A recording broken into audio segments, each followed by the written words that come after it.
بسم اللہ الرحمن الرحیم۔ نماز فجر کے بعد اول و آخر ایک مرتبہ درود پاک اور 7 مرتبہ یہ قرآن پاک کی آیت پڑھیں، انشاءاللہ رزق میں بے پناہ اضافہ ہوگا۔ اللہم ربنا انزل علینا مائدة من السماء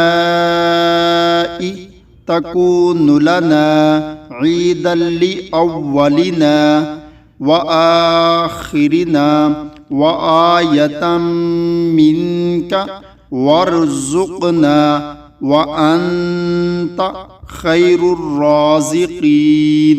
میرا ہر امتی جنت میں داخل ہوگا سوائے اس کے جس نے انکار کیا۔ عرض کی گئی انکار کرنے والا کون ہے؟